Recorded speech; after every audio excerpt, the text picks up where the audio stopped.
I'm Sarah Young. I'm the director of the City County Planning Department. I've got with me tonight, sharing in this presentation, both of my assistant directors, so Bo Dobrinsky and Grace Smith, and they're going to tag team with me and split this up. So first of all, our mission. What do we do as a department? We have a very fancy new mission statement that we are very proud to be sharing kind of publicly for the first time tonight. I'm not going to read it because it is a lot of words, but I will tell you that planning as a profession, for those of you that were here last time, heard a little bit about how it has evolved, and certainly that is true in our department as well. I've been with the department 23 years, and our mission and focus has definitely changed in that time frame.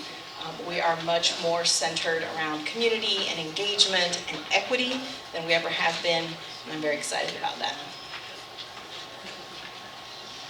All right, I'm going to talk a little bit about the fact that we are a city-county department, and what that means in terms of where we fit in the county organization and in the city organization, and why that might be important. The city of Durham is the only municipality in the county of Durham. That is kind of unusual, actually. Most counties have lots of cities and towns in them. Durham is kind of unique in that arena. There is an interlocal agreement, which is a fancy government way of saying contract, between the city and the county that created us as a joint department back in 1994, something like that. Yeah. Before that, there was a separate city planning department and a separate county planning department. Those departments were merged, like I said, in the early 90s under this contract. And so in terms of where we fit in the county organization, I'm going to talk briefly about how the county is organized and how they're run. Obviously, voters elect the county commissioners. Voters also elect the sheriff and the register of deeds. The county commissioners then, in turn, appoint 4 different positions. One is the county attorney, the tax administrator, and the clerk to the board, so the county clerk. And then they also appoint a county manager. So those 4 positions are the ones that are the direct employees of the county commissioners, the elected officials. The county manager, in turn, hires all these people to fill all these departments. She just recently did a little bit of a reorganization. We have a relatively new county manager that's been there not quite 2 years now. But she has 2 deputy county managers and a whole series of assistant county managers, and they each have a portfolio of departments. There is a county manager, a deputy county manager, that specifically deals with city-county departments and city-county affairs. And so that is where we as a department are nestled in this administration. All right. On the city side, similarly, the elected officials, the city council, they are voted on by the voters. They also have some direct appointees. They appoint the city manager, they appoint the city clerk, and the city attorney. So those 3 are the direct employees of the city council. Then, similar to the county, the city manager hires all of the department heads for all the departments. They're in 3 portfolios, so there's 3 deputy city managers. Planning falls under the community building portfolio, along with a couple of other things that might be of interest. There's inspections, community development, economic development, and transportation and parks and rec. And I mention these because in a lot of other cities, these functions are all consolidated and they're all called planning. And in Durham, actually, it wasn't that many years ago where neighborhood improvement services and community development were together as one department. And before that, they were together with planning, and it was the planning and community development department. And economic development was a part of that. So over time, as we have grown, we've become more specialized, and the department has been chopped up. So in some places, people may want to talk a lot about, housing in the planning department. Our planning department doesn't really deal with housing in the traditional kind of community development sense. they have a community development department that deals with that. We deal with it from the kind of more land use approval sense.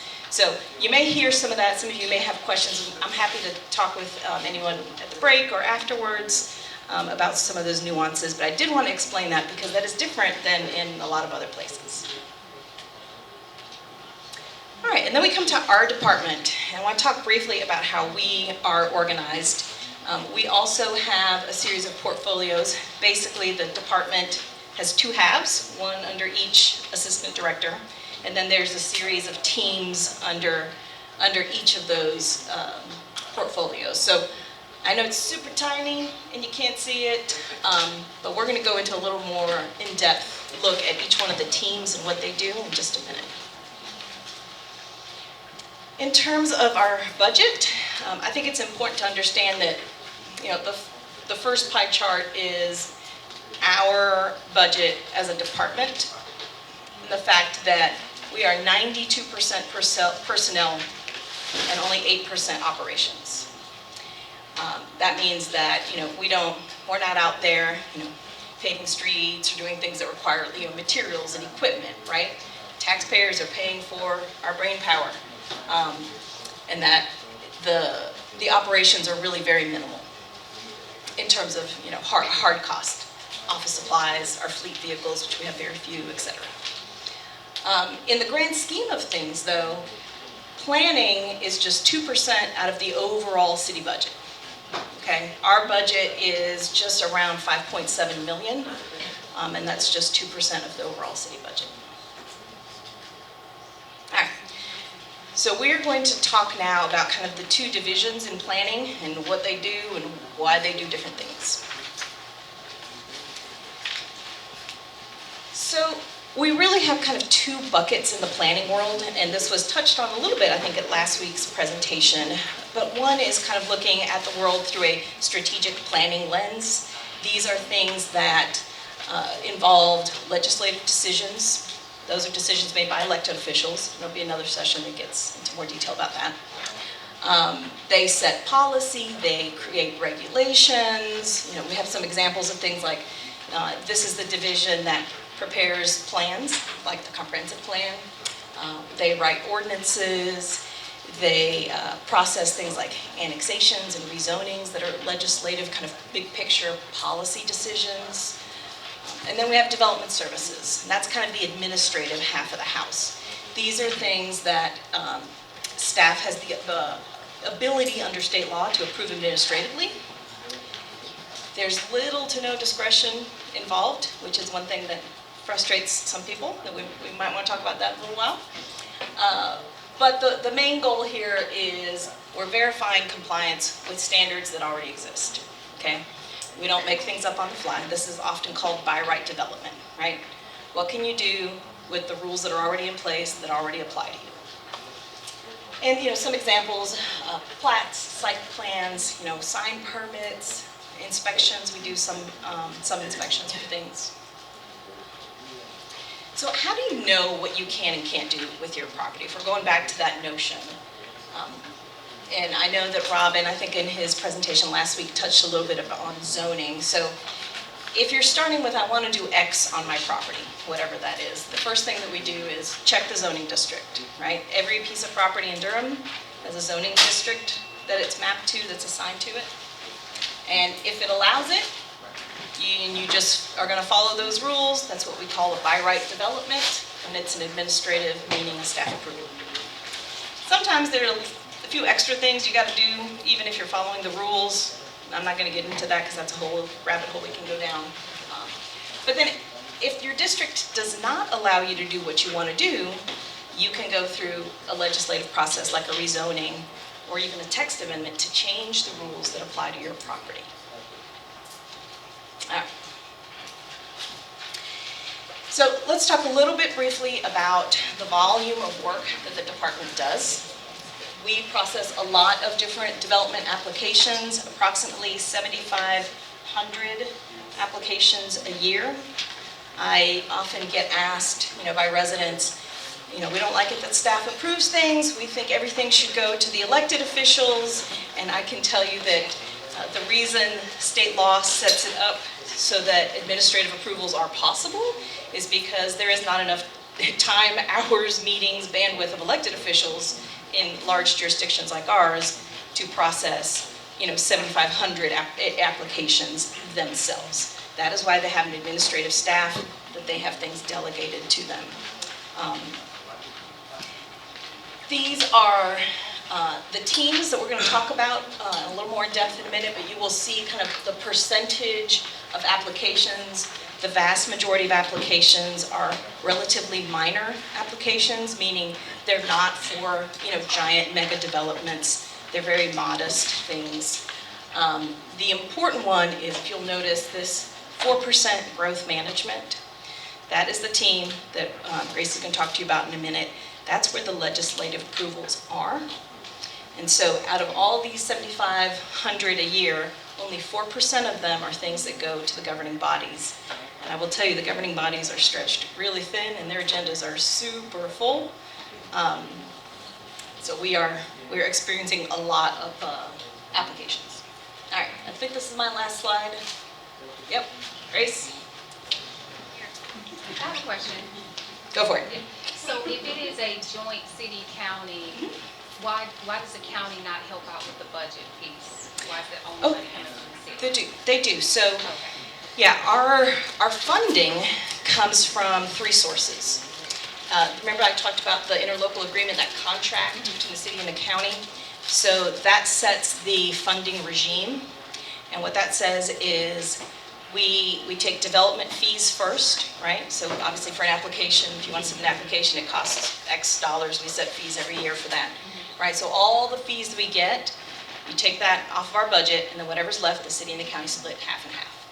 What that works out to is essentially 1/3 of our budget is paid for by fees from applicants, 1/3 is paid for by the city, and 1/3 is paid for by the county.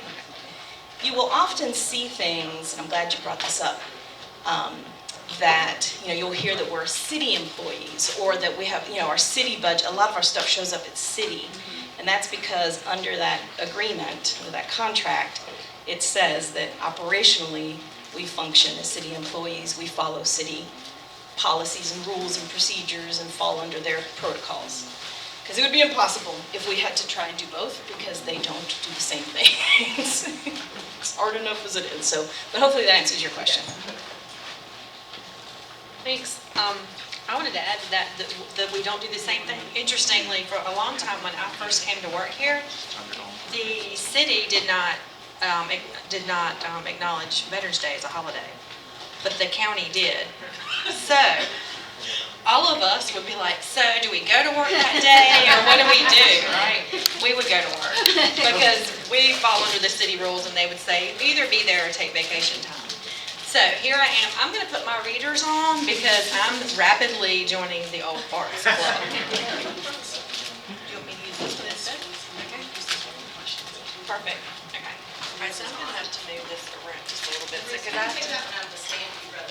Is it okay to take it out? I'm not going to break anything. Get in trouble. I don't want to get a letter from Terry Danner tomorrow about the mic that I broke. Okay. Okay, so strategic planning. So that's the terminology or the title of the half of the shop that I supervise, which is back to the 2 buckets sort of kind of that Sarah described a few minutes ago.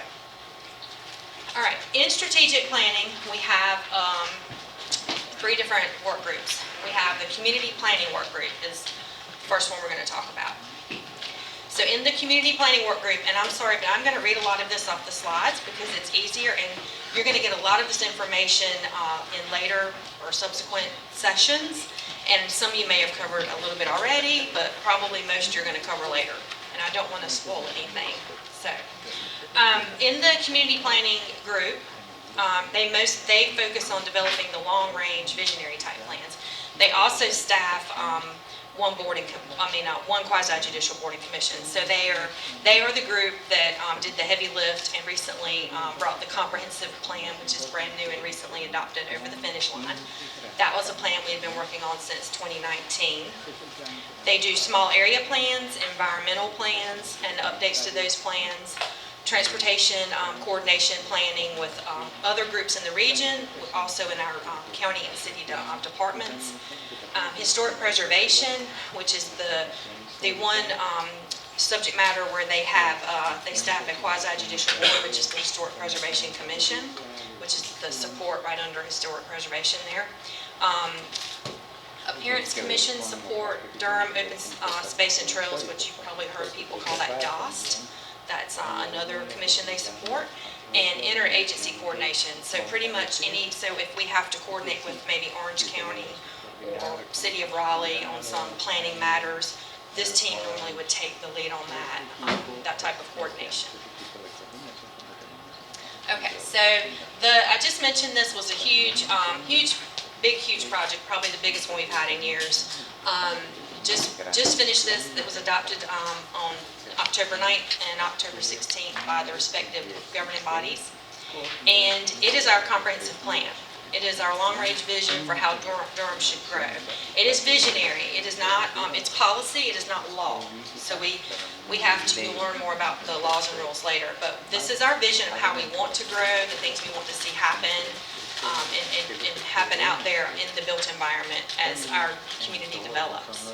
And so that plan includes community goals and objectives, which are very broad, so they're kind of far overreaching, and then it works down to policies, things we actually want to see that happen and be implemented through different documents and projects. An example of that, there's going to be a lot of the policies implemented through our new UDO rewrite. That's our Unified Development Ordinance, which is the rules, not the policy. And then actions, which is the actions to implement the policies. And then the place type map, which is part of this plan, is actually a map.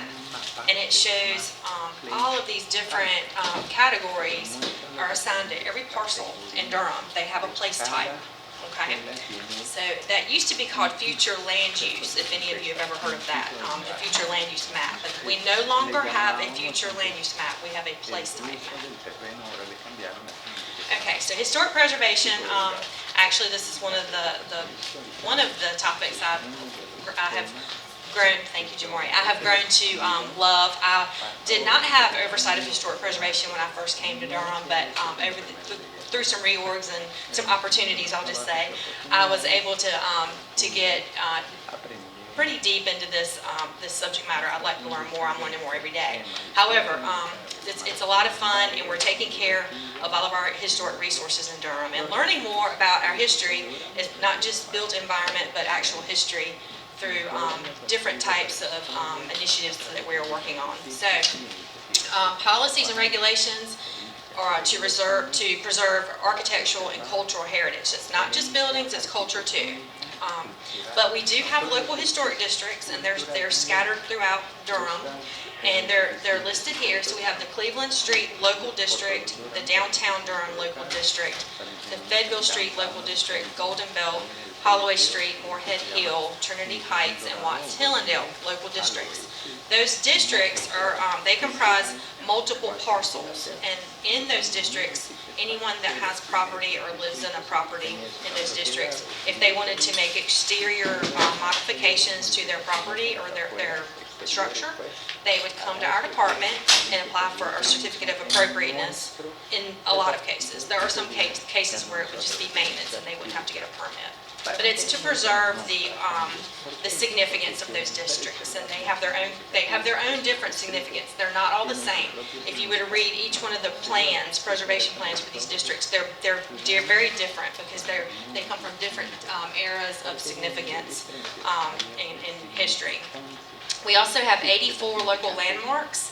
I'll give you, let's see, a couple examples of local landmarks. They're not districts. They're just one parcel where one building or property has been landmarked for protection. And NC Mutual Building out on Chapel Hill is a local landmark. Brightleaf Square is a local landmark. I won't go into all of them, but there are 84. Like all 84 places? I could talk, you know what, I don't know, we do have a couple, I will say this, I need to give the county a nod. We do have a couple in the county, only two, they're on the website, but we have two in the county. There's the Hard Scrabble property and the Ahmed Terry Farm, yes, beautiful properties. So growth management, I'm gonna go through this fairly quickly because we're gonna run out of time. But this is where this team is where that interacts with the governing bodies the most. That's that group that Sarah mentioned earlier, that while it looks very small in the chart, in the pie, they are lifting all of the legislative applications and getting them to the governing bodies. And while those numbers are not as large as the overall 7,500 applications, it does take them a while to get over the finish line. So this group implements the long-range plan and the visionary plans through rules and regulations, and taking requests from applicants to the governing bodies for approval.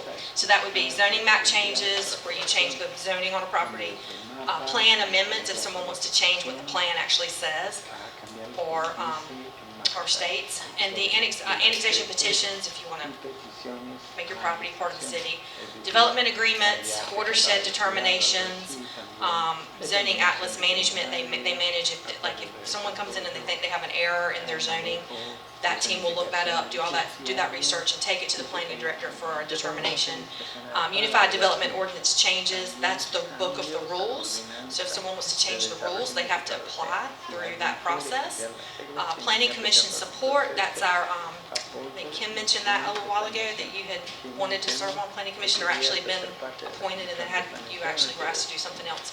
It's a 14-member citizen appointed or resident appointed commission that supports the planning, that supports the governing bodies and sees a lot of these applications. Affordable housing coordination, we actually don't implement affordable housing, but we do coordinate a lot with other departments on affordable housing through our processes. And engagement, they actually do their own engagement. They're just next week, I think, have a neighborhood meeting because they're having to go out and reach people about an application that that we've initiated in-house, and they have to do that. Someone has to do that engagement. So next slide.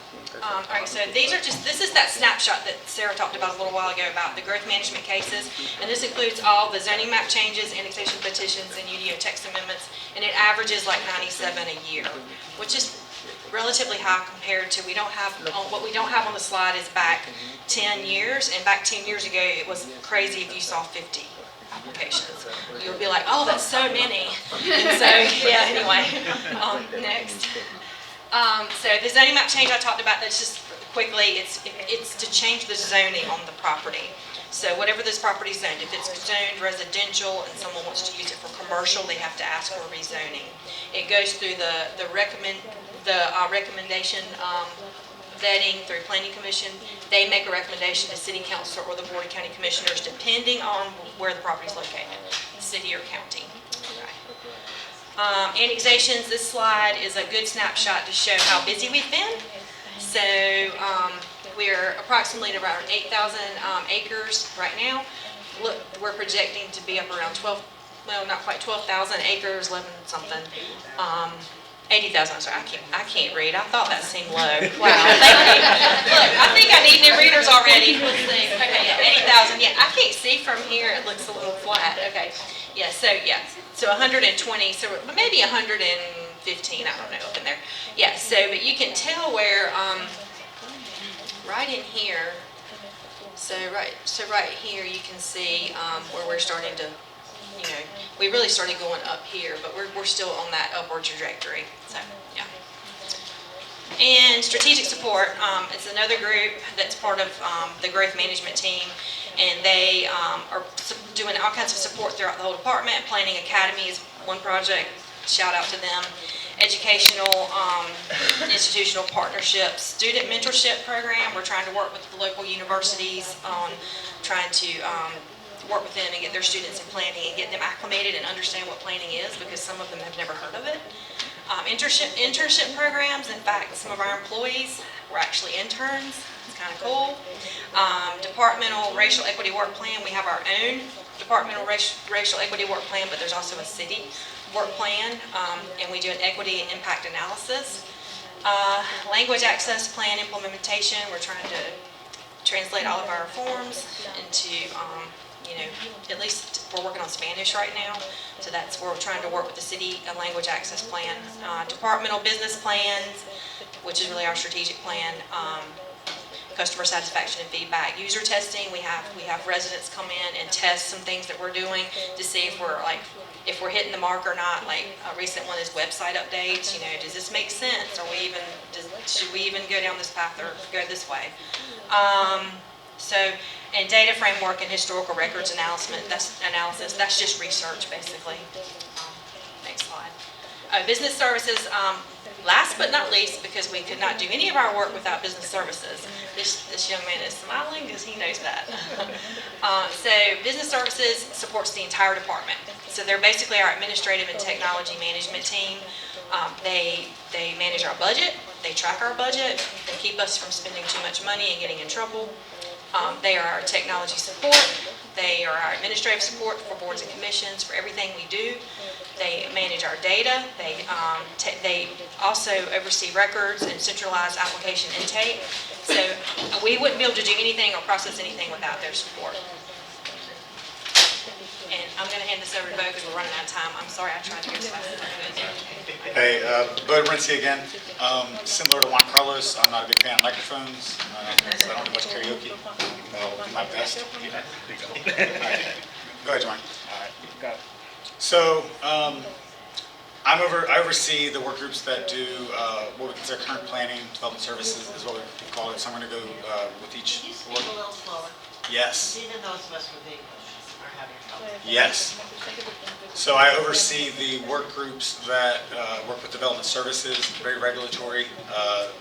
We do, the bulk of our work is ensuring that development and existing developments follow the rules and regulations that have been adopted or the policies that have been pushed through by Grace's side of the shop.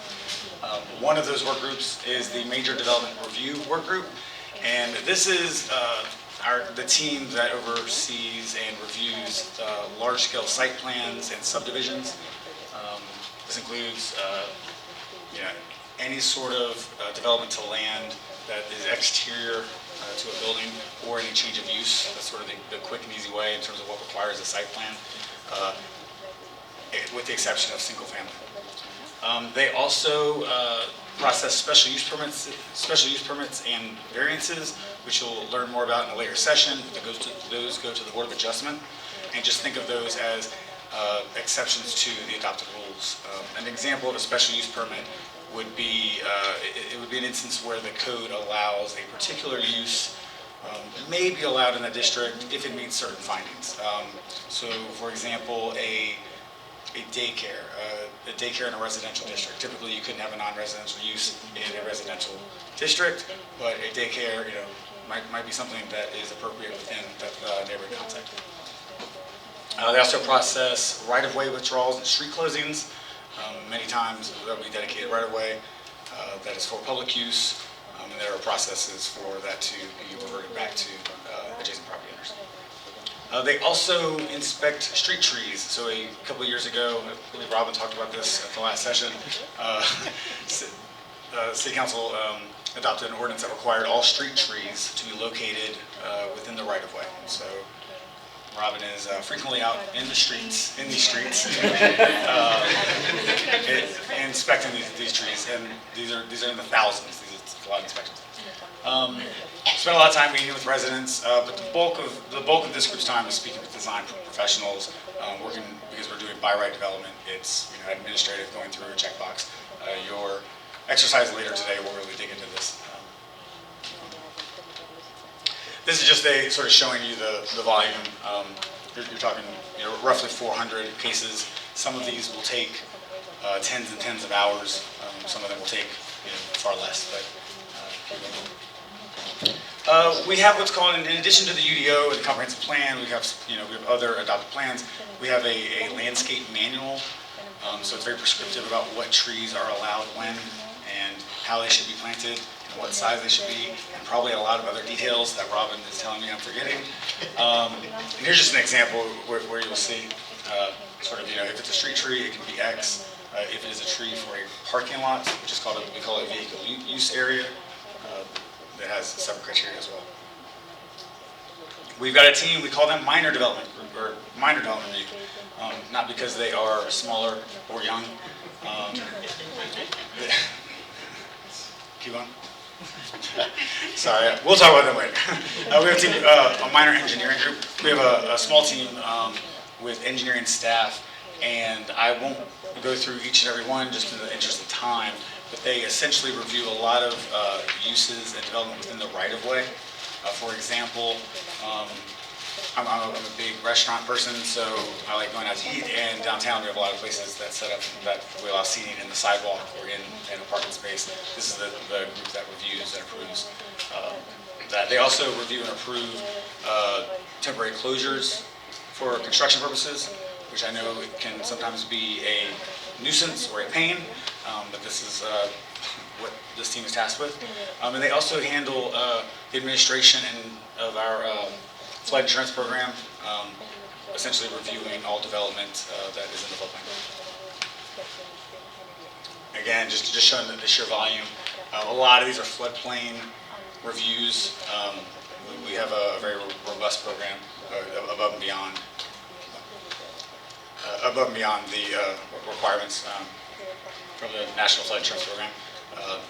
Again, we adopt the flood rules, and this allows lower rates for flood insurance. The main purpose for these floodplain rules is to provide a safe place for the rising flood waters. As you'll see here, one interesting thing I just want to note on this, and then we can, if you're really into this topic, we can talk offline. But as we continue to develop and land is becoming more and more scarce, there's more and more proposals within the floodplain or near it. So this is really becoming a bigger focus for us in terms of workload and something that we need to concentrate on. It is not the same thing as the riparian stream buffers and the regulations from the streams, but it is very similar and they're related. Back to the minor team. All right, we have a group that does customer service and minor development.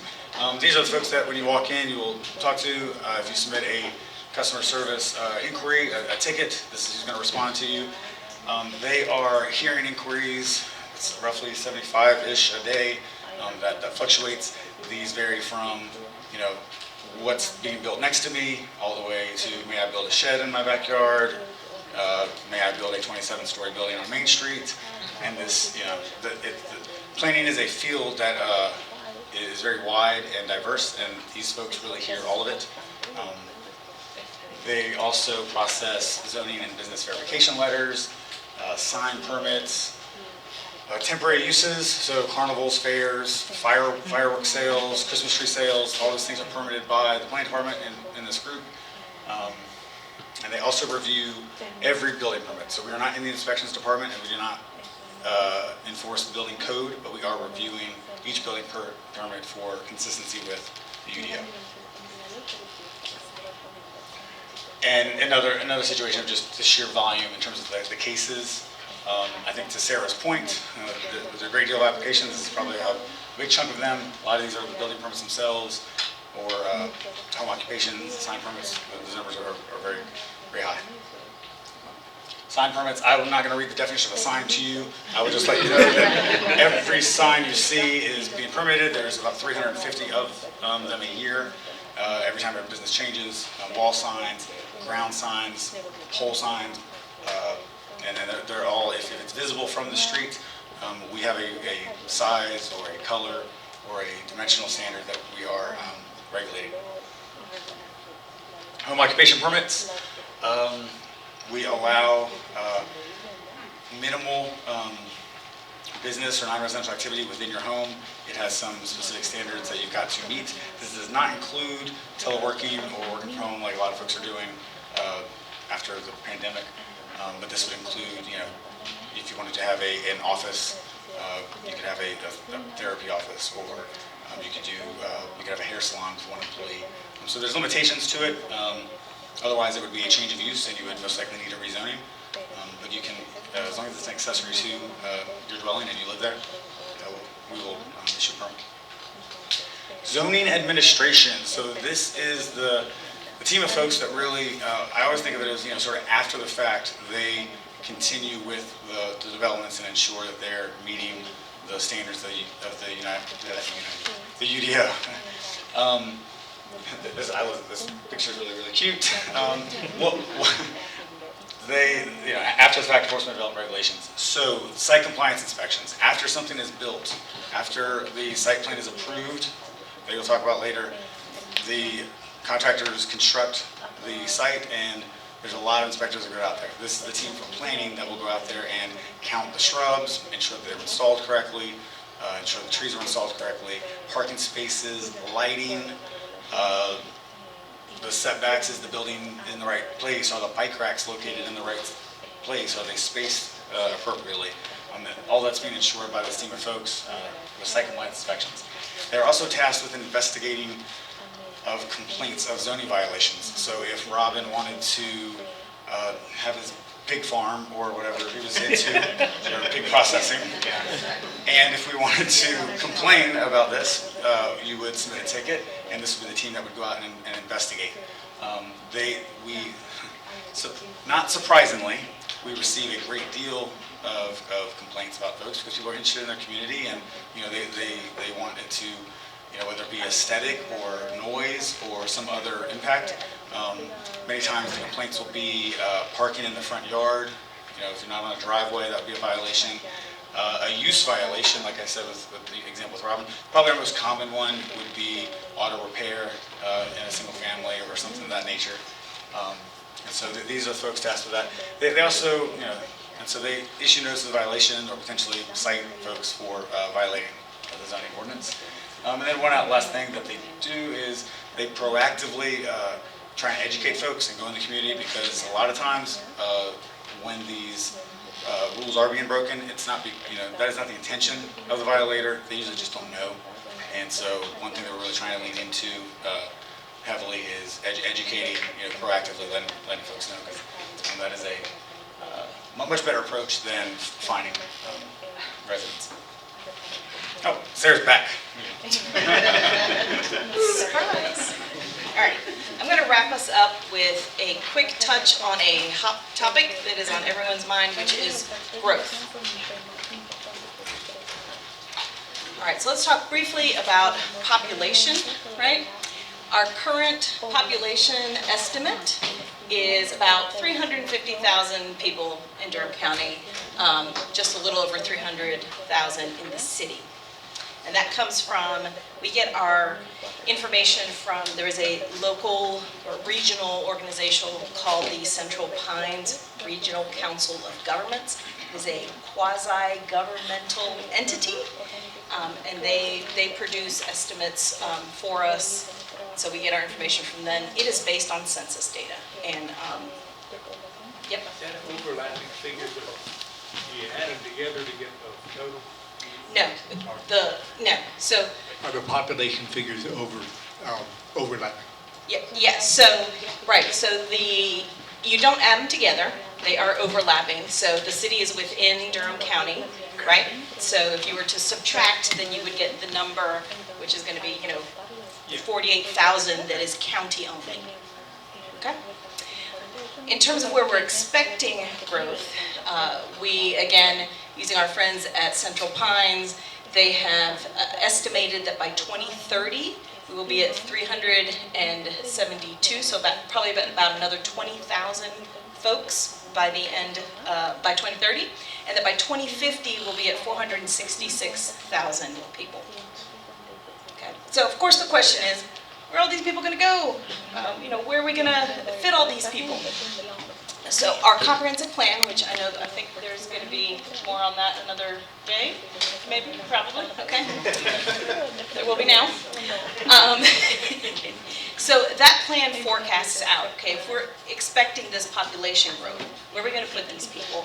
How much land is needed for that? How can we balance the goals of environmental preservation and stewardship and accommodate, the people that we're expecting will come? So that plan currently, there are about 152,000 housing units. Okay, so in most housing units, there's more than one person living in them. But by 2050, we're going to need 60,000 more housing units. So in the plan, Grace mentioned the place type map, and that has mapped out different types of development, from residential to commercial to institutional to open space even. That plan accommodates up to 143,000 more units than we have today. So we have plenty of room for growth. There's been a lot of, I think, concern that we're not preserving enough land, and why, if we only need 60,000, why are we, saving room for twice that much? And the reason is that we can't force land to develop, right? That's market driven. And so someone may choose to develop this piece of property, but a whole bunch of property may sit for the next 50 years and not, even though on our map we think it, could be developed, it may never be developed. So we need a pretty big cushion actually, because we're not driving the train. Real estate market is really still driving the train. We're trying to steer the train. We're trying to lay the tracks down in front of the train as the train is coming as best we can. So quick, let's hit the next slide. In terms of, so that's kind of forecasted what we need. In terms of units that are on the ground, we in planning approve things conceptually, right? Well, we are not the ones that are actually approving the construction. That happens through the inspections department, through building permits. And so, and even then, that doesn't necessarily mean they're actually going to be built, believe it or not. But this is kind of tracking the number of permits that have been, I think this is actually, is this CO data, Alexander, do you know?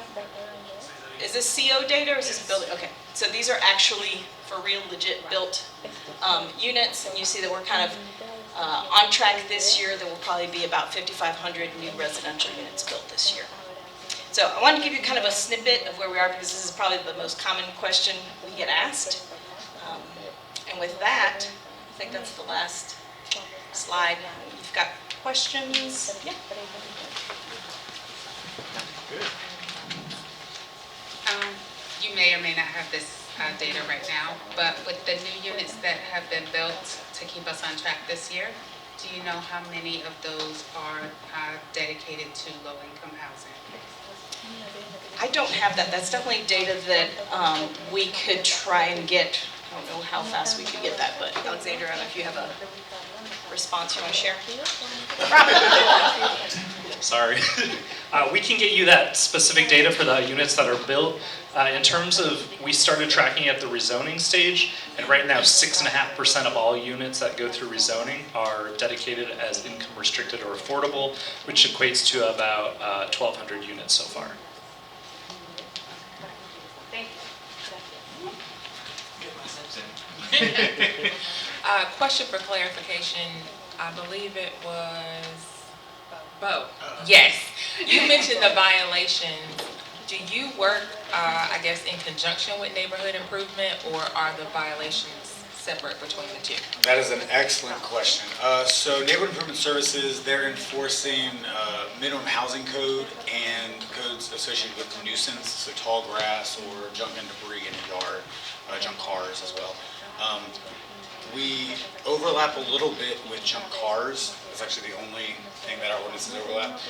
Frequently, there will be two violations, like if you have an auto repair shop, for example, a lot of times they'll be violating both codes. So we work with them quite a bit, but we are a separate violation, or a separate mechanism, separate statutory authority to regulate. And so sometimes sometimes it's more appropriate for us to approach, and sometimes more appropriate for NIS. So I hope that answers. So in terms of the projected number of units going forward, is there any projection about what percentage of those should be affordable units, and or is this projected out to be just market rate units? Are we planning for people who work here to live here?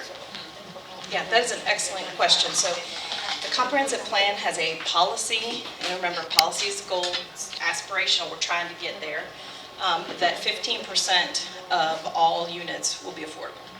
And that in transit opportunity areas, which is the areas that are intended to be more transit friendly and denser, I think it's, I want to say 30% affordable in the transit opportunity areas. So yes, the hope is that this should not be just market, it should be a mix with at least 15% affordable. That's the goal. Okay, and that same question, what do y'all consider affordable? Like, do you have a price range? Do y'all have a per square footage home? So I'm actually going to let Alexander, do you want to talk about AMI? I knew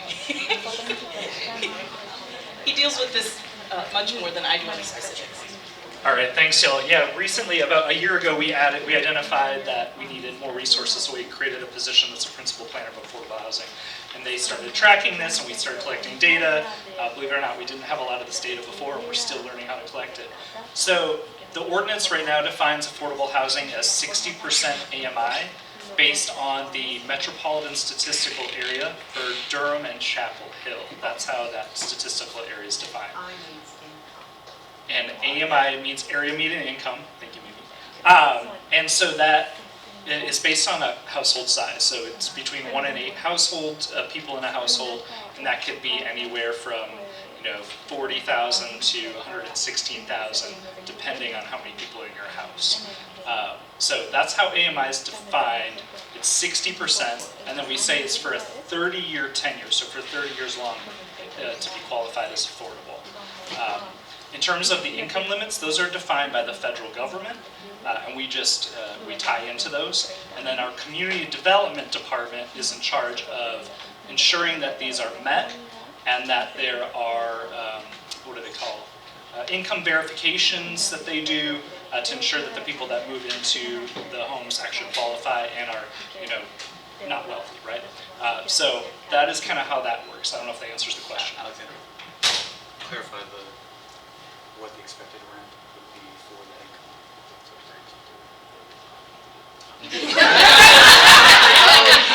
I don't know. We'll find out. I think it depends. I think just the one extra point of that is that there's a whole complicated table and chart and system for figuring this out. I think your point was it's like your income, your housing cost can't be more than a certain amount of your income, right? You gotta have money left over. 30%. Yeah, that's what I thought. I didn't want to misspeak. And so, because you have to have money left over to live, to pay for your food and all your other necessities.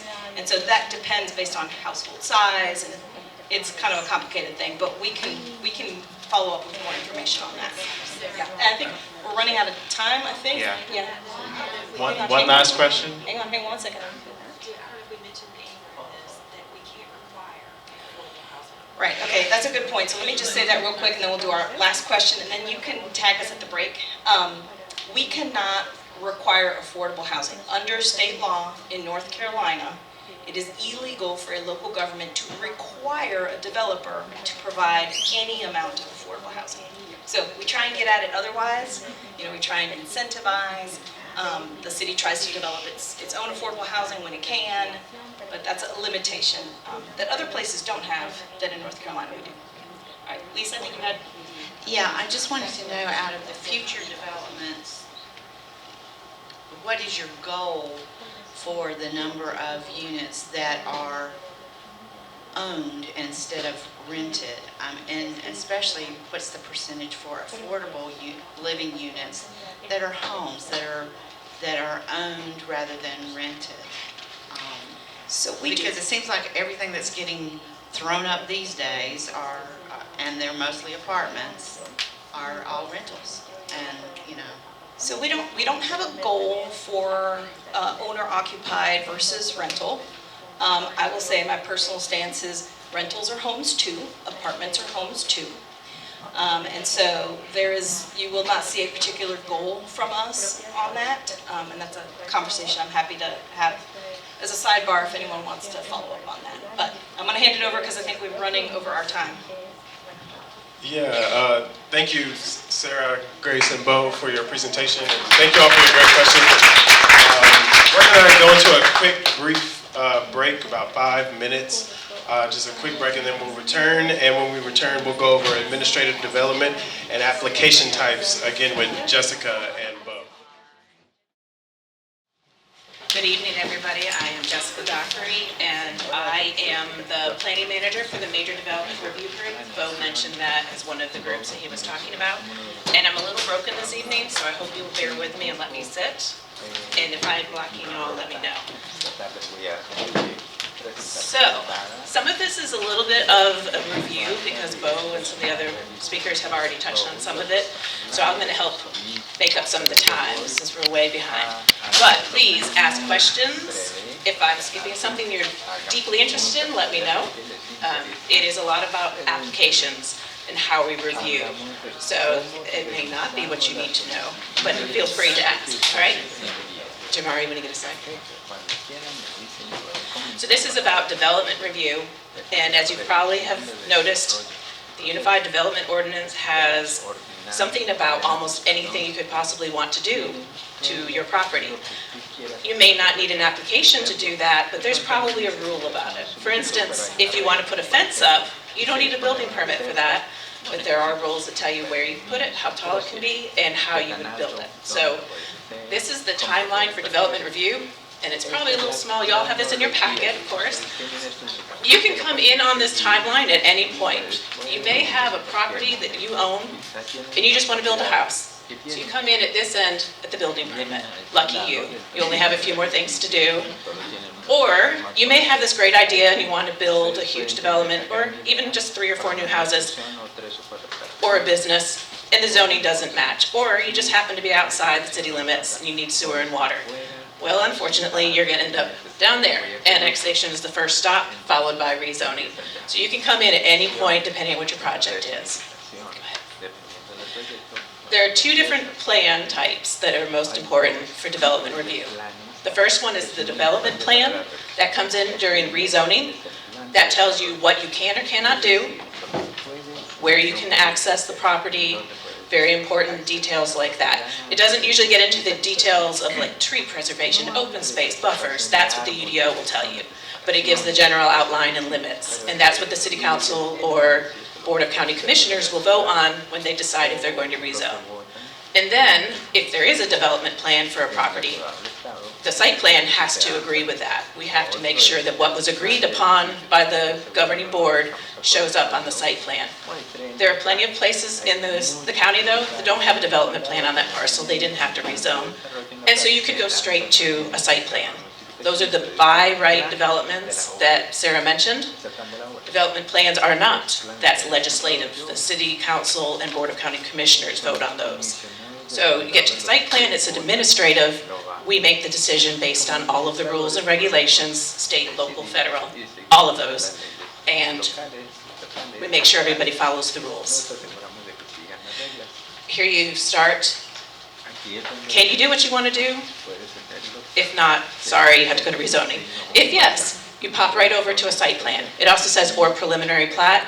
Those are technically 2 different things, but the site plan, 99% of the time, acts as the preliminary plat.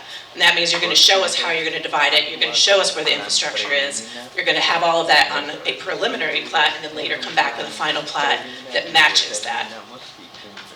The preliminary plat doesn't have to tell you the details that we usually get on the site plan, although they almost always look very similar. So that's just terminology. And then, of course, it follows through all these other processes. We're not the only people who look at stuff in planning and the development review. People aren't the only people who look at it, so it could be HPC, which is Historic Preservation, Board of Adjustment, Department of Environmental Quality, DOT, 401 and 404 permits, our federal government, watershed, streams, things like that. It could be anybody else, all kinds of people. And a site plan is a pretty big document. Typically 10 to 12. We wish that more of them were 10 to 12. They can get much longer. There has to be a cover sheet. It tells us what you're going to do. The site plan tells us the property, the zoning, the tier, which is going to go away. But all of those details about what your property can do. And then you show us what the property looks like now. That's the existing conditions. Proposed conditions is what you want to do. And sometimes, if there is not a lot going on that plan, the next few can fold into one sheet if you can still read it. But we'll want to know where you're going to put lights because that might affect your neighbors. the utility plan, because you have to be able to build and connect to the utilities where they are existing, and the grading plan, because if you do some crazy grading on your property, you're going to affect your neighbor's property. So these are all very important. The landscape plan is where the trees and the bushes, the things that planners love, come into play. We tell you where you can put them, where you have to put them, and whether you have to keep them or add new ones. Detail sheet shows the developers or the contractors who are going to work on it exactly what a sign needs to look like, what the curb and gutter needs to look like, things like that. And then if it's in a design district, or if it's a building that's non-institutional and 100 feet long or greater, we might need to know how you're going to design it, because there are some requirements for any building that has an elevation longer than 100 feet. And in the design district, there are lots more form-based code things that we would look at. But usually we don't have to see those. There could be other things that come into this, but not often. Okay, next. So this is just a general idea of how many site plans we review. This is actually level 2 through 4, which is what my group reviews. So it was about 219 site plans in 2023, plus level 1s, which the minor development review group reviews. They did about 450. So we're doing almost 700 site plans a year. Go ahead. You don't have to know all of this, but level 1 means planning has to look at it, and inspections, and they're usually looking for ADA compliance. There's not much else to look at. It's mostly trees and bushes and parking. Level 2, 3, and 4, you're doing something like a new building. You are adding impervious surface, which is a problem if you're in a watershed because you're limited. There may be a lot of disturbance. So you'll see it kind of talks about impervious surface, changes the stormwater building, and then it talks about land disturbance. If you develop with a disturbance more than 12,000 square feet, you immediately go to a level 4, which is our most complicated and most expensive level. So, except for the major, you don't ever want to have to do that. So this is just a breakdown, and that affects who has to look at it, how much it's going to cost, how long it'll take to review. This is, Excuse me, just one second. yes, How many acres is 12,000 square feet? Approximately. It's about a fourth. thank you. Math is not fourth. what I Yep, do. I'm so- a planner. An acre is 43,560 square feet. I make Robin do my math. He's one of my employees for a reason. One more time?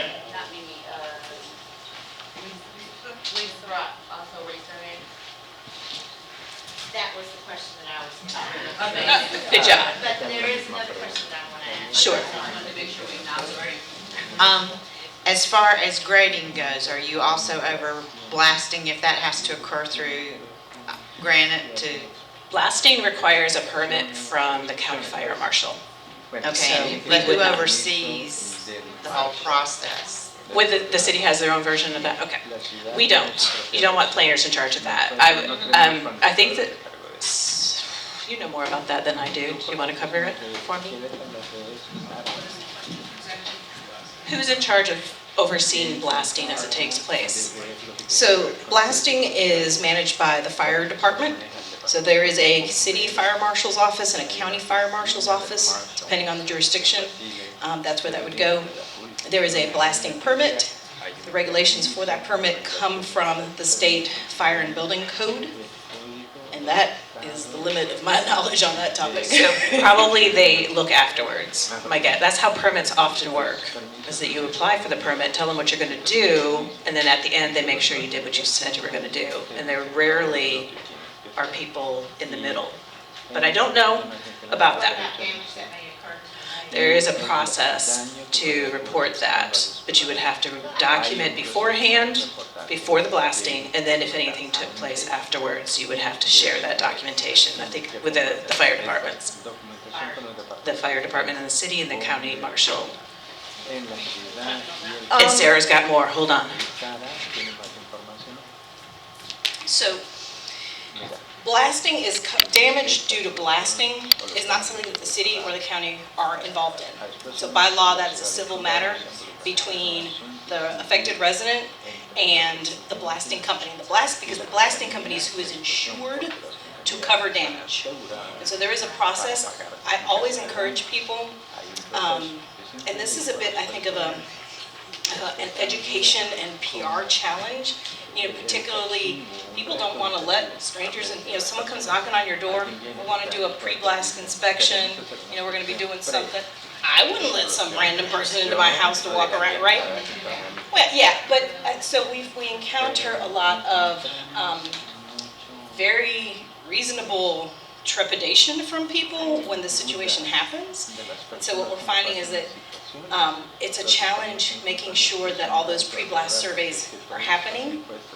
Because if they don't happen and the blasting company doesn't have any documentation, then the person can't file a claim afterwards. And so we're trying, again, we're not involved, but we're trying as we talk with people to like encourage them, like, please participate in that process. Because it, you know, that's what Especially considering what's happening. which is why Sarah knows so much about it.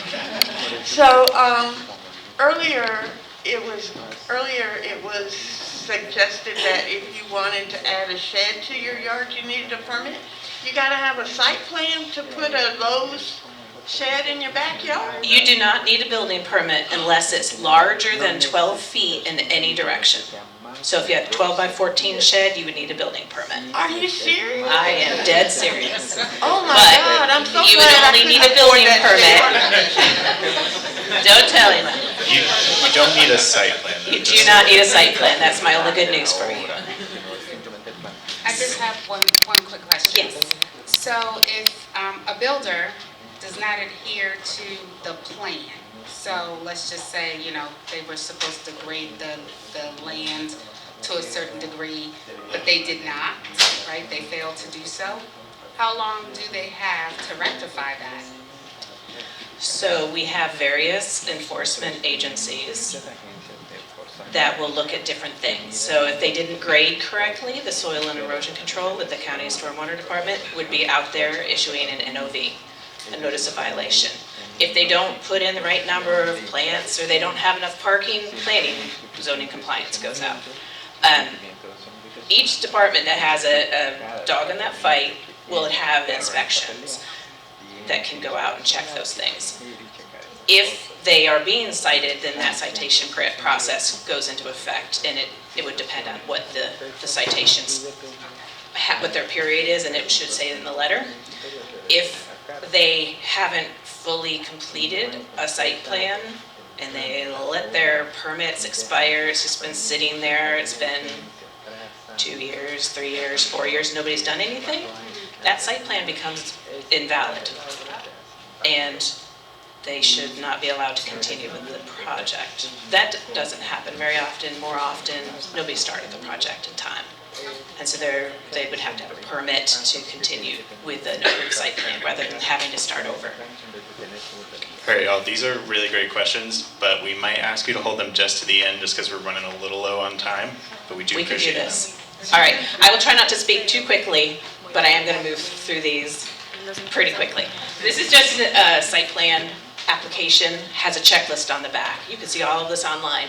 It tells the development teams exactly what we want them to put on the site plan so that when it comes to us, if they've got all of that and they meet the requirements, it should be a very quick approval. Next. Here's a list of the cover sheet things. We talked about this a little bit. You can see sort of what we are expecting to see. You can go ahead. This is existing conditions. It's got a tree survey because they may be able to take some of that for credit. If there were any things on the site constructed, we would need to see those as well because they're going to be affecting it if they add things. They may show demolition on the sheet as well. You can go ahead. This is the overall site plan. So there are trees. Obviously, they're not keeping all of them because they are now putting a building with parking and a driveway. But some of this they can still keep. You'll see there's grading the topography is shown, and they should be showing over here some of the changes. That would most likely be on a grading sheet rather than here because it gets kind of busy and it's hard to see. Go ahead. Here's the grading and drainage. And again, the topography is shown. It tends to get, lines get closer as it goes uphill, in case you all don't remember how those work. And around the construction itself is where you usually see sort of a platform. What's the difference between that one and this one? I'm having trouble. The one that you saw before showed the, okay, all right. Just a few more lines, basically. And stormwater, we'll look at that too, because the drainage affects how the stormwater control measures work. So that is important for them, not just for the soil and erosion control people. And you can see here stream buffers are shown here. Really, stream buffers should be on almost every page, so we should see them, but they definitely have to be here. And then landscaping. There's a vehicle use area because there's a parking lot. There's a street, so there should be street trees. It is not residential, so it's very likely going to require project boundary buffers, which are planted.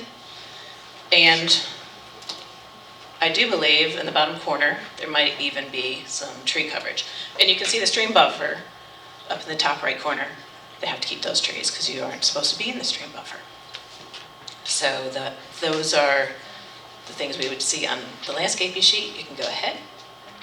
And again, we talked about preliminary plats. Basically, they're a site plan. But the bare minimum is that they'll show the property lines. They'll show where the streets are, if there were stormwater control measures, we should see that. If they're going to have to dedicate right-of-way or things like that, we should see all of that on that. This one has a little more detail because there are trees and things shown. We wouldn't necessarily see those, but often they're the same thing, as I mentioned. Next. So there is a group of partner reviewers, departments that review just about everything. They're mostly public works departments, stormwater engineering, transportation, inspections, planning. We look at all of them, unless it's a level 1, which is planning and inspections. But there are other departments that look at just about everything too. County, stormwater, and erosion control. The erosion control part comes into play for almost all projects. It's level 4 above. But the county stormwater would only be if it was in the county jurisdiction. We have obviously a city if we have a county. So you'll see some of these have both show. And most of these partner departments do use the UDO, very specific sections of the UDO that they are enforcing for it, but they also have state and federal rules that they're following, or the reference guide for development, which is what engineering tends to use. So that's not just the UDO, which is what planning focuses on. So here you'll see a few sections that stormwater and erosion control would look at, but there may be multiple places. Okay, public works transportation. If you can put a car in it, they're going to look at it. They also are very, very nice and help us with NCDOT, Go Triangle, Go Durham, and the MPO, the Metropolitan Planning Organization. So they are very helpful because they're engineers. Planners, as you may have noticed earlier, but not all good at math. So they do some of that stuff for us. And they are using the reference guide for development as well as the UDO. Next. Public Works Engineering, if it has to be built by the city or maintained by the city, very often they are involved. So they're the ones who are keeping the streets going if they're city streets. So they're very careful that you build what they want and that you build it well. If you don't build it, they ask you for lots of money so that they can build it later for you. So they're, again, reference guide for development mostly, but also the UDO for us. Sidewalks, water, fire protection, all of those are pipes and roads and such. Okay. Public Works Stormwater, this is our city equivalent of the county version. And they're looking at how water flows on your property and off your property, and whether you're retaining it, if there are nutrients that have to be held or anything like that. Ideally, water goes into a hole, and then it slowly trickles through and takes all the nasty stuff out. So that's what they're looking at. And again, not just the UDO, and they also do compliance of their own, and they ask for easements so they can access if they have to go out and do the work for you and then charge you later. Next. The inspections department touches everything that we touch. They use the housing code. So they also use the UDO a little bit, but they're using a lot of other rules beyond us. There's a county fire marshal, there's also a city fire department. Durham Parks and Rec, and then the county open space. They're similar, but Parks and Rec has more parks and greenways and things that the county has more open space that they are saving. County utilities is obviously out in the county if there happens to be water and sewer that's available out in the county. Water management in the city, cross connection. I'm not really sure what they do. There's some kind of connections. Increase traffic back over back. What Bo said. And then solid waste department is basically the UDO, but they have some of their own rules. They're making sure that your dumpsters are hidden correctly. They can actually get a truck to them, which is surprisingly not always on the site plan. We had to encourage people to make that available to their residents or businesses. And then we do, in most situations, try to coordinate with EMS, the emergency department, if roads are involved, but not for all projects. They just, if there's something that looks like they might have any say in that. In particular, street withdrawals. You can't take out a street if they need that to get to people. So, next. And then there's us, and we get our own slide. We look at all of these things. Most of what we look at is the UDO, but we do have the landscape manual and some other plans. We coordinate with everybody else. So we're sort of the project managers. We assign a case to a planner, and then they have to deal with all of those other departments, make sure the comments come back. We call it herding cats. We have absolutely no power over any of those departments, in particular when we get to NCDOT, who aren't even near us, so we can't really threaten them. So we are both doing our own reviews, and we're the point of contact. So when the applicant is looking for somebody to complain to, it would be the planning department typically. So it's a fun job. And you can see there are lots of things. A level 4 site plan typically takes about 4 to 7 hours of nonstop review time on the first round. And then we see it sometimes 6 more times. So we are very involved with our site plans by the time we happily get to stamp them and say, okay, go do it, go away. So lately we see them again because everybody wants to do an amendment, which is a different story. So go ahead. And so tree coverage is a big thing. I don't know if y'all are aware, we just had a big text amendment on grading and tree coverage. We require projects to keep a certain number of trees. You get credit at a higher rate. If you keep them, you have to have a certain percentage of the project has to have trees, so you may have to add them, and that's called just tree coverage versus tree preservation. And we make them show us that they actually have trees. Because we do occasionally have people who claim tree coverage, and when we look in the aerial, there are no trees there. So that doesn't work very well, yes? I think you should define text amendment.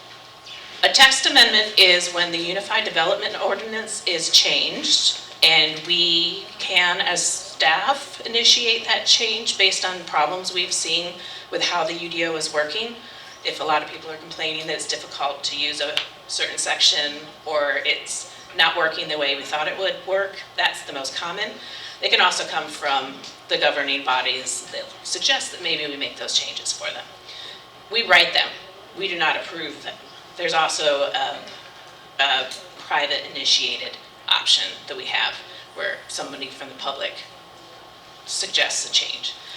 Any text amendment that we put forward, again, goes to not only the City Council or the Board of County Commissioners. Because we're city-county, it goes to the Planning Commission, the Joint City-County Planning Commission, the City Council, and the Board of County Commissioners. And they all have to approve it. Typically, they approve it in the same format, but a very rare occasion we'll have a city version of the rule that's in the UDO and then the county version. So it can be complicated. And we do text amendments pretty often as an omnibus, which is usually small technical changes. Anything that's substantive, we have to take it to them for discussion. There's a lot more thought about it versus, sure, that period should have been there, go ahead and you can have that. So this is just an idea of how to sample to make sure that we are getting what people are claiming as tree coverage. Next. And a project boundary buffer is planted or saved. We require, based on neighboring zoning or use, In this case, it says 40% opacity, 20-foot wide. So in a 20-foot wide space, based on how much space trees and bushes need in order to grow and survive, they have to put in enough shrubs and trees, understory or canopy or both, that in the winter, it's 40% opaque, meaning you could see through, but not really well, right? 80% you're not gonna see probably, it's mostly evergreen. Does that make sense?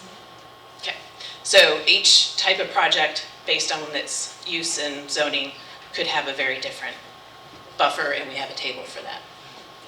Next, this is what it looks like, 40%, this is not the winter, obviously, but in the summer, that's 20 feet, and it does have a little bit of a rise, so that helps a little, but when they're first planted, it doesn't really look very impressive. But given the time and the eventual size of those trees, if they survive, the theory is that you would have between the shrubs and the trees, 40% opacity. Yep, next. So we don't have a lot of visual requirements, what things look like. The design districts do have that, and they're very form-based. So there are recesses and heights and things like that. If you had a development plan, so we're back to those things that the City Council and Board of County Commissioners approve as part of rezoning, it very likely has a design commitment, and you have to do your project to match those. In this case, it is just the two complementary colors of brick or these other things, the dominant materials. That's very vague, so they have a lot of room to make decisions. We have had them where it says the roof will be flat, hip, gable, or shed. As you know, that's pretty much all of them. So, not as helpful as they could be. So this is what it looks like conceptually, and it's kind of hard to tell what it's going to look like because it's black and white. But next, ta-da! It does technically have two colors of brick. If you look around the sign at the top, there's a block that's a different color. They have met the requirements. It could have gone much better, you know, it could be wildly attractive. We just hope that they meet the rules. So this is what this looks like. Okay, next. And this is another one. And here it does say flat or pitched with parapets, which is not too bad. And they do need to have brick or architectural block. So, in real life, that's what you got. We didn't tell them they couldn't have that stucco stuff. We didn't tell them they couldn't have these panels. So they did what they had to do and then had some other stuff they put in. Okay, next. So once people build things, we don't just say, okay, you're done. Inspections comes out and they make sure it's safe and it meets building code. The fire marshal comes out and makes sure the sprinklers actually work, that they built it accordingly. Next. Public Works, I told you, if they are going to take it and they have to maintain it, it had better be the way they want it. So they come out and look very carefully and they check not only your site plan, but how you built it. That's what an as-built is. You do a drawing and submit it and say, we built it this way, and they had better match. And then transportation goes out and makes sure you built the road so it's actually going to stand up under traffic. Same thing, stormwater. I'd mentioned if they have to come out to make sure your SCMs keep working, they'll charge you nicely, and they do as-bills as well. And then we do these. When we send somebody out, we're making sure that all of the pieces that are on the site plan are there. The site lighting, we don't actually verify that. There's somebody who is signing it, putting their seal on it, saying, yes, we meet your requirements. Basically, if you change a light bulb, you change the lumens, so it's really hard for us to go out and with a meter and test that. And then the trails, greenways, and parks. Some of those are within the development, and sometimes it's meeting Parks and Recs development connections, and so we're making sure those are there too. And the floodplain as-bills come in, again, to make sure what you said you were going to do in the floodplain is what you actually did. And we mentioned committed elements. If you didn't actually put what you were supposed to put in there, you're going to fix it for us. And then sometimes it goes to other people, depending. It could be soil and erosion. It could be anybody that had anything that they needed to do an inspection of. And then you get your certificate of occupancy or compliance. Occupancy is what we used to call it. And then we move on to plats. They're very similar to site plans, but a whole lot easier. So you have a piece of land, you're going to divide it into something, you're going to sell it or give it to your kids or whatever. You want to dedicate right-of-way. You want to put in an easement for something that you have to give to Public Works, whatever. We get a plat for that. And they need a cover sheet, they need to show what's out there now and what the boundaries are of the property now.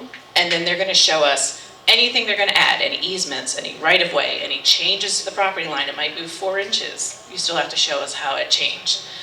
And those are usually just a couple of pages. Next. So plat is the actual document that they're showing this on. An exempt plat it's a state law that tells us what is exempt. Usually it's 10 acres or more. Everything, all the parcels are 10 acres or more, and you're dividing out that way.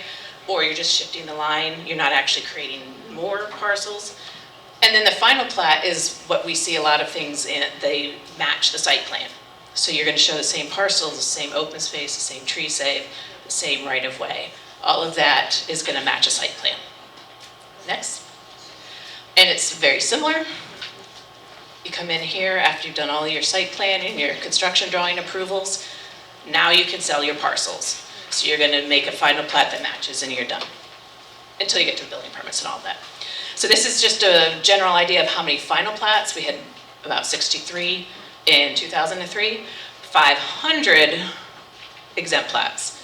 So we do a fair number of those, and those are one of the fastest things we have to crank out. Next. And this is again just sort of like a site plan.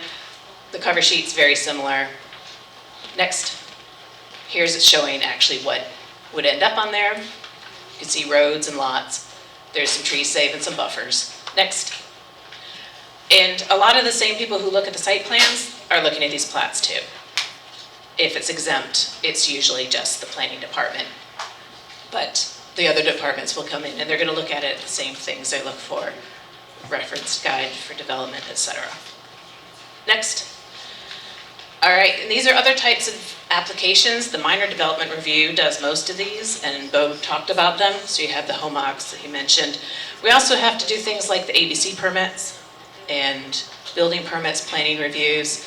Temporary use is, you're gonna put a trailer out because you need an office while you're building, something like that. So all these are things that we look at. The ones with asterisks are not just planning, it's other departments are looking at those too. Next. I'm not sure if you can see it, but this is all of those minor development review tasks, mostly those applications.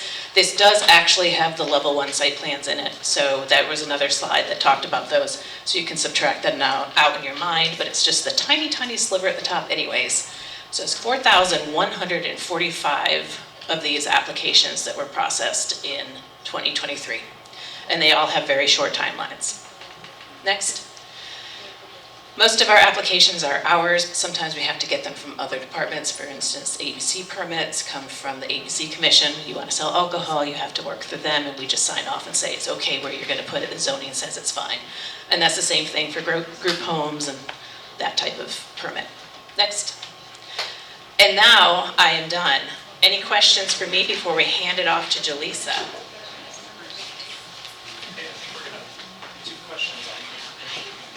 So we have index cards in our folders, and we're going to go ahead and write our questions on them, and then we'll make sure we circle back to those. We want to make sure we have time for our guest speakers and Jaleesa's exercise, and then we'll build in some more time for questions, absolutely, to answer in live time next week. I tried so hard to be done fast, but I couldn't stop talking. It's so exciting. All right, so Jaleesa's actually going to do an activity with you, and I'm going to hand off to her. Thank you, Jessica.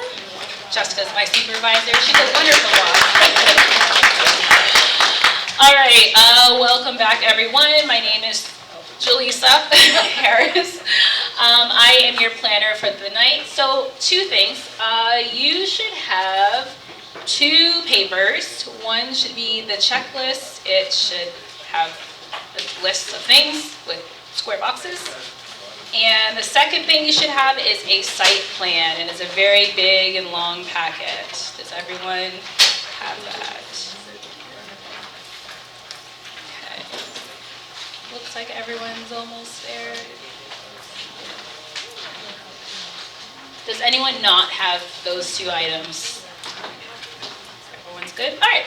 So a couple things, as they've already mentioned, site plans generally show us everything. They tell us what they're going to do.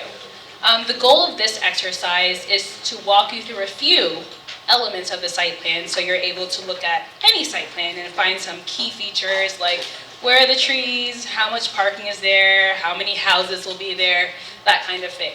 So a couple topics we'll focus on tonight. There's a lot of things, as you see in the checklist, but a couple things we'll focus on tonight will be the site data table, which is going to be on the first sheet. We'll talk about a little bit about buffers, trees, density, parking, and building design. So first thing, let's all go to the cover sheet, sheet 1. All right. And you'll notice on the left-hand side is the site data table. Does everyone see that box? So this is typically where we start with a site data plan when we're reviewing a site plan. It has some general information. Oh yeah, can you make that bigger? Thank you. Okay, so it has some general information like the parcel's property identification. Then we stick that in the map so we can figure out where is it located, what information is associated with it. Because the person who's submitting this plan, they tell us all of this information, but because we do not believe everybody, we go back and independently check and make sure everything they said is correct. Okay? A couple key features. You can't see it as well in here, so just stick with your packet. Zoning is on there. If you look about 6 down, can someone tell me what the current zoning is? Raise your hand. What is the current zoning? Yes. Oh, it's not on.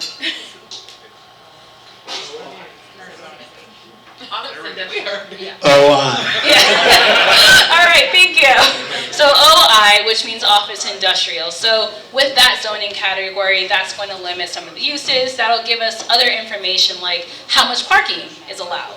And so if you look on here, this is a residential site plan. So the parking data, if you look all the way down at the bottom, do you guys see the parking data? And how much parking is allowed per unit? Can someone find that? 2. Yes. You guys see that where it says parking required at 2/unit. So, you guys finding it? Okay, great. And so generally they look in the UDO, the Unified Development Ordinance, to find that information, what kind of parking, how much parking is required for each type of development, whether it's an office or a factory or a park or whatever, okay? So that's some of that key information that we typically look at. So moving along to buffers.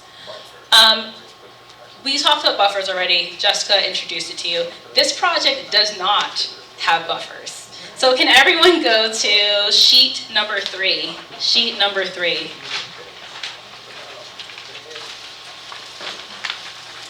And that sheet number is actually sheet C5.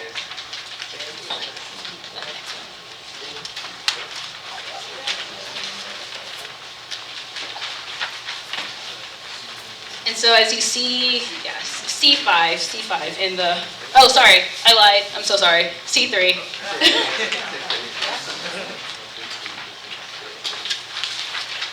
Okay, so typically the buffers, if there were buffers, they would be around this area, right? We would have some trees, and the buffers are used to protect the uses that are around you. In this situation, because this site is in the urban tiers in the downtown general area, we do not require buffers for this particular site. So there are various factors as to why we may or may not have buffers, okay? Moving along, yeah, actually we'll stay here. So another thing, can someone find, little quiz, can someone find where is tree preservation? Look on this sheet and see if anyone can locate tree preservation. I'll give you guys like 1 minute, because I'll tell you the answer. Did you find it, Celine? kind of up in the middle of this zebra row up here. Okay, we can call it a zebra, sure. So if you look here at the very top middle, where we have some lines drawn through and it's shaded differently, you guys see that? That's where they're going to save the existing trees. But we also verify that. They're supposed to tell us. So sometimes they will write the words tree preservation. Sometimes they will just put a legend here and show us the design and we have to match it. Question? Yes. Sorry, Alexander is gonna come to you. Clarification, please, because it doesn't match the legend. Tree, say it again. Yeah, so on the legend it says NA for tree preservation, and then that zebra shaded area says proposed retaining wall with brick veneer. Robin, we talked about this earlier. So this site plan could have been better drawn, but it is tree preservation. If you go back, Jamari, to sheet 1, yeah. Sheet 1 has a better reference. So as you can see, sometimes people create these and they're not always 100% perfect, but as long as they've shown us the accurate information on most of the sheets, you know, it gets approved. It is right here. It's hard for me to see on this screen, but you should be able to see it on this one because it's right here as well. But they also label it, and that's what's important. There are words that say tree preservation on here, so we know that this is tree preservation. The brick wall you mentioned, Jabari, if you want to take us back to sheet 3. There is hatching for the brick wall. I can't find it, but anyway, it's this area, the line around it. So sometimes it's tricky. And so these are the type of comments that we make to developers. We'll say, hey, this is unclear. Can you improve this drawing so that we can clearly see exactly what it is? And so, as I mentioned before, sometimes we see a site plan 2 times, 3 times, 4 times, 5 times, 6 times, because small changes need to be made to make sure it's clear and acceptable, and we can definitely verify this is what we want to do. Okay? You're not finding it? Okay, but there are words that will say it on there as well. All right. So let's stick with this sheet, and we will look at, well, we won't look at parking. As I mentioned to you before, it's residential. So this is not residential, sorry. So typically we'll have like a parking plan. They'll show us where the parking is depending on if the site has parking. But that first sheet, the site data table that we looked at, that tells us how much parking is there. And then when they show it to us on there, we will look and see, okay, where's the parking located? And let's go to, can you scroll all the way to the landscape plan? I think it's L5. Oh, go back. And so here is the sheet. This is L5. Everyone can find that? L5, it's further in your packet. And you should see some trees, some bushes.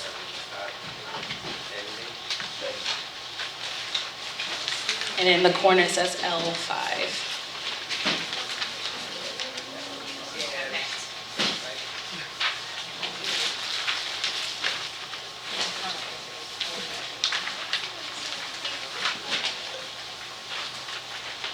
Okay. Raise your hand if you found L5. Okay, I think everyone's getting there. Okay, so L5, this is what we would call the landscape plan. They can also call it the planting plan. And this has the information as to how the plants should be planted, usually where they should be located on the site, and these are things that Jessica discussed earlier. All right. And so the last item I said we would cover tonight, as I said, we're speaking very, very, very generally tonight. The last item was building design.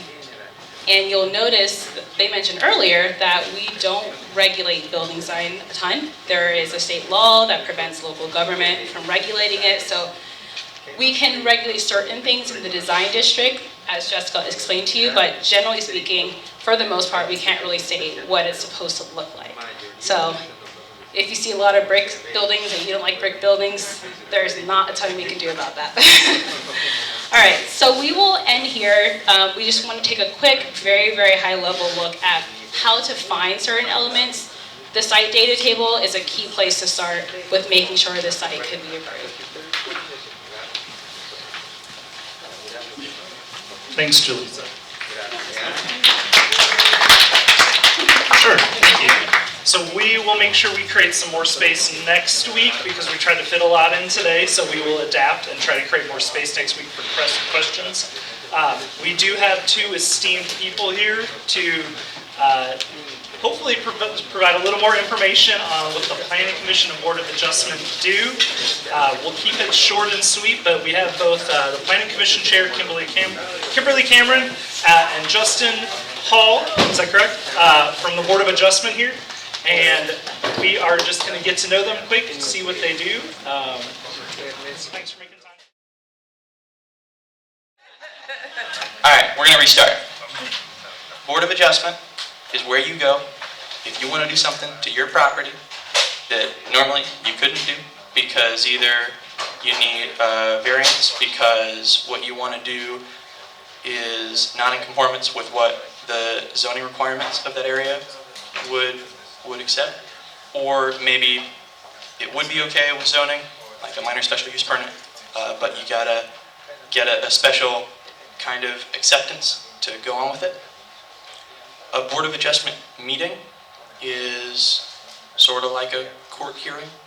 You come and present your case, say I want to do this thing to my property, and you have to show that you meet certain criteria depending on what kind of case your application pertains to, if it's a variance or a minor special use permit or something else, or if it's a city or county case, it'll change what kinds of votes you're going to need. But the sort of important overarching component of what makes the Board of Adjustment unique is that it is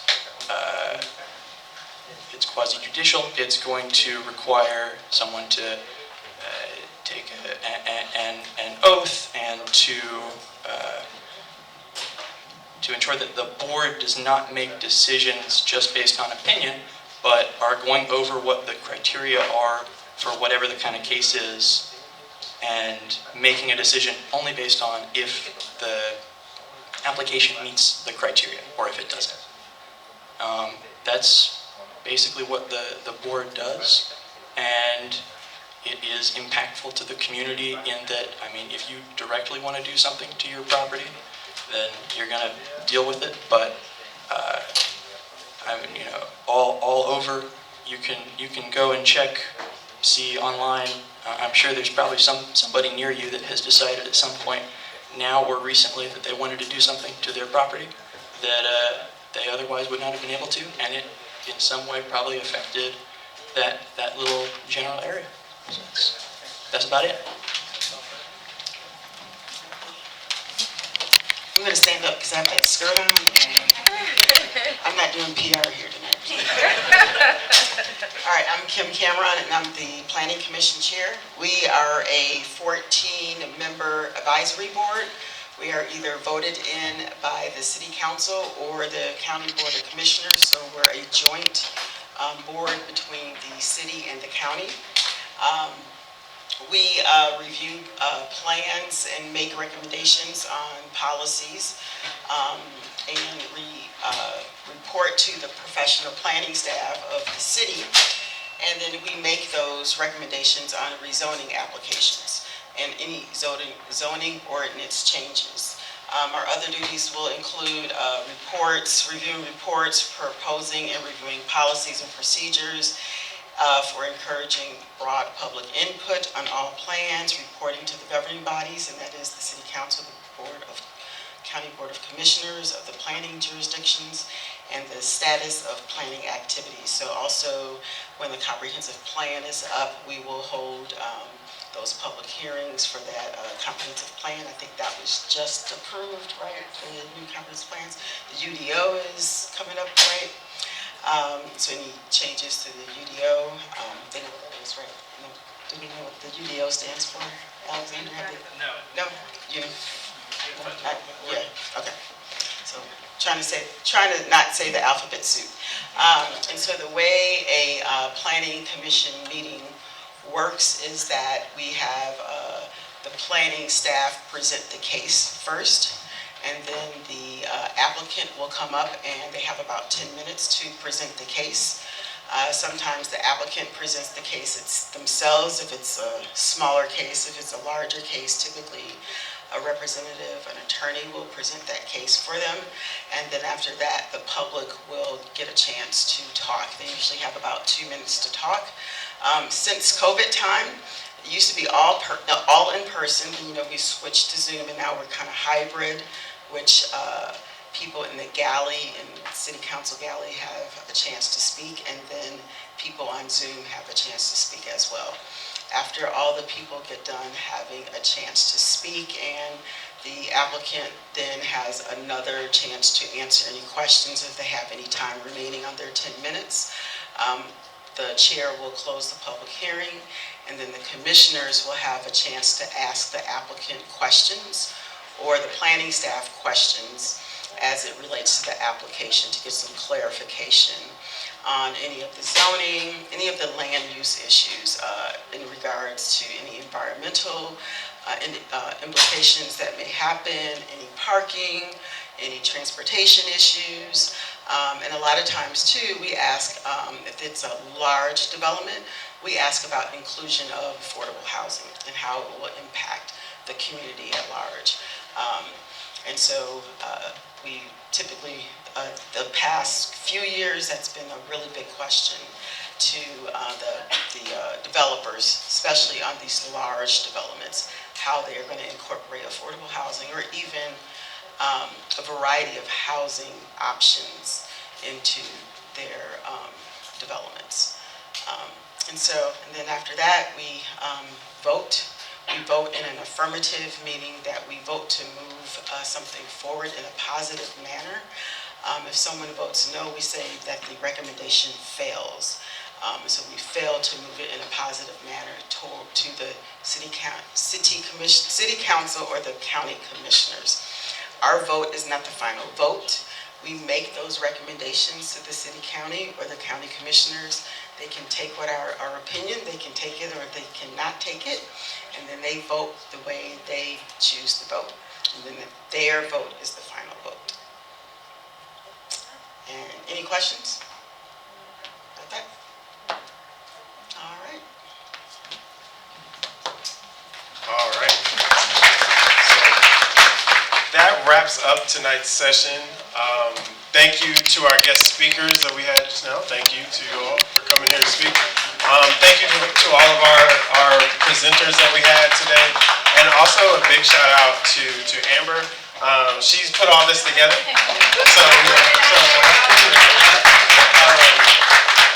And just thank you all for coming out as well. We really appreciate it. And remember, next week when you come back, remember to bring your folders and your pens and other necessary materials that you may need for next week. And then also we have some home engagement, of course, that will be for you all to take home and return for when you return next week. I think there's a... Is home engagement homework? Yeah, we're trying to give it an appealing name. We're not going to call it homework. Yeah, we're not going to call it homework. We're going to call it home engagement. I'll send that out. Make it fun. Yeah, Amber's going to send that out in the email. But there is some links and everything for you all to check out for your home engagement. But I guess we'll send that out to you guys, what that's going to be. But yeah, that wraps up everything. Again, thank you all for coming out. Any questions that you all may have tonight still lingering? Yeah, I was going to say, if you get questions about the content of the site plan, I'll stick around. Okay. Yeah, so if you have a few questions, Bo is saying that he's available if you want to visit Bo for any additional questions. But we also are going to spend the first 30 minutes of next week's session answering any questions that you may have. So just take those note cards that are in your folders and throw them in the comment box over here where Peyton, he's waving his hand here in the corner. You can throw your questions in that box over there, and we'll spend the first 30 minutes of next week's session answering any of those questions that you may have, okay? So again, good night, and thank you all for coming out.